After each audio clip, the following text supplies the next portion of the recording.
masakit eh. Ngayon masakit na. Jay, bigyan mo quote of the day. Hindi katulad ng mga na nasa huli yung pagsisisi. Okay. Ang totoo, nasa una ang pagsisisi. Hindi tulad ng kanin. Pag napaso ka, ang papangit ng mga quotes mo. Diba yung parang silhouette na warrior dyan? Layon siya na may warrior sa gitna. Hey, what's up? It's your boy Solar Boy. Another day, another tattoo. Ano naman ang ating gagawin ngayon? Siyempre dito sa ating Solar Boy Tattoo Studio. Meron na naman tayong client dito. 3 days in a row na siya nagbabalik dito. Nakikita nyo na madalas dito kasi actually normal naman yan eh. Pagka kunyari may mga client kami na umpisa magpatato, bumabalik siyang bumabalik yan kasi di naman siya addictive. Pero hindi ka talaga makontento. Alam mo yung pag may plano ka na, di ba? Babalik na babalik. Ganyan yung mga nangyayari sa amin. Check out muna natin kung ano ipapagaya ko. Usapin muna natin sila. So yun, leg sleeve na pala ang gagawin namin ngayon. No? Parang mga nagpa-skin test lang muna. Trial lang. Tatlo eh. Ito. Tapos ito. Ayan, may second skin pa. Actually, bawat punta na dito, papapalitan daw second skin. Pero papatato na naman ng bago. Full sleeve project to. Anong gagawin natin? Layon. Sabi nga ako na bahala. Pero sabi ko, pwede tayo mag-come ng idea na concept is Greek gods. So, umpisahan namin sa layon na parang may warrior. Kaya mo namin design. Mararamdaman yung sarap ng hagod ng liyon. Kala niya kanina ito lang eh. Hindi pa. Yung kadugtong niya no. Para ma-okay pa yung haba ng bias niya. Binigyan pa ang discount. Napakamura! Alright, nag-start na nga pala kami. Marami na natusok. Hindi mo naramdaman, ano? Di ba? Kanina pa kami nag-iumpisa, hindi nararamdaman. Pang ano niya na pala ito? 4 consecutive days, no? Sunod-sunod. Smooth lang yan kasi gamit natin yung machine natin, no? Scepter, no? Tsaka needle natin na, parang mami pa rin. Ed! Teka. Tingnan mo.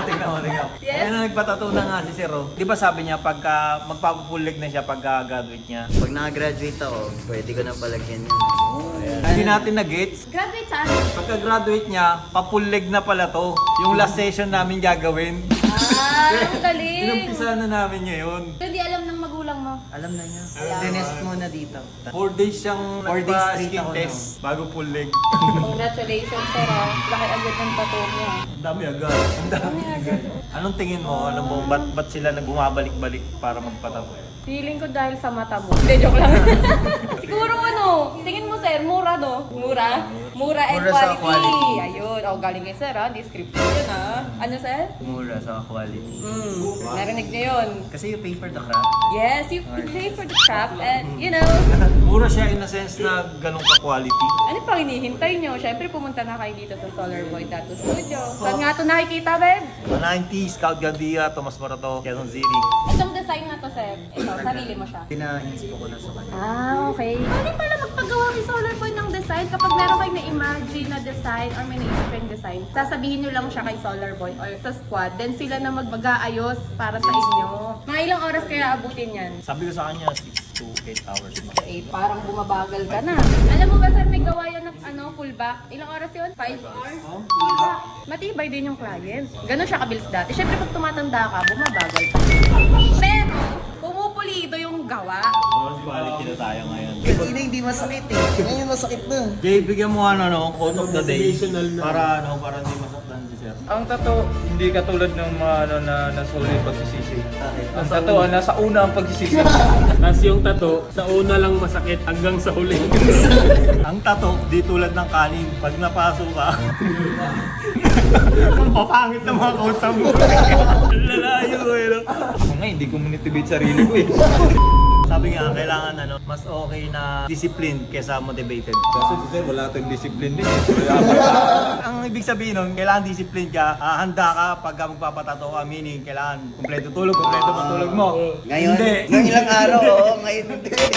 Kailangan kain, hindi ka pa kumakain. Hindi pa. Di ba? Yun ang sinasabi ko yan. After Discipline kesa motivated. Motivated siya, pumunta siya rito. Gustong niya magpatato. Kaso, hindi siya discipline, hindi siya handa. Kaya ngayon, nasasaktan siya, di ba? Pero pagka medyo motivated ka, kailangan hindi mawawala yun. Kaya kailangan motivate nyo.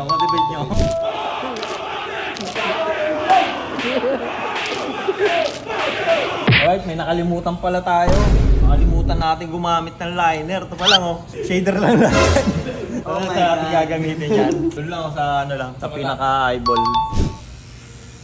Alright, tapos na tayo sa ating outer leg pa lang. Kung makikita nyo, nakita nyo ba yung parang silhouette na warrior dyan? Layon siya na may warrior sa gitna. Merong reference si Sir, pero nag-modify tayo ng mga backgrounds and the add-ons ng mga yan, details. Siyempre pang Greek. Congrats, good deal ba tayo? Sobrang good deal. Sa binigay kong kinote ko sa ilang percentage na ibawas. Tsaka hindi naman babalik-balik yan si Sir kung mahal dito eh. Sinasabi niyo mahal dito. Maganda yung facility namin para sa inyo, pero yung pricing, ganun pa rin. Tsaka yung quality. Naka-always gagawa ng paraan. Mo, So, lahat yan. makikipag-usap ka lang. No, kaya nga mag-message lang kayo sa amin sa Solar Boy Tattoo Studio, kaya Solar X Clip. Lahat yan, alam namin, kaya natin i-workout yung mga gusto yung price or design. Kaya natin gawan yan. Alright, congrats Sir. Thank you. Next time ulit. Hindi pa tapos yan ha. Oo, meron pa. Tatapo pa sa last session natin, graduation. Kasi hindi ko tatapusin yan tol, hanggang di ka nakagraduate. yun. Ayun na, motivation yung kayo motivation. Ang tattoo, pang motivation natin, motivation din natin yan. Kumain ka na ng motivational rice doon. Alright.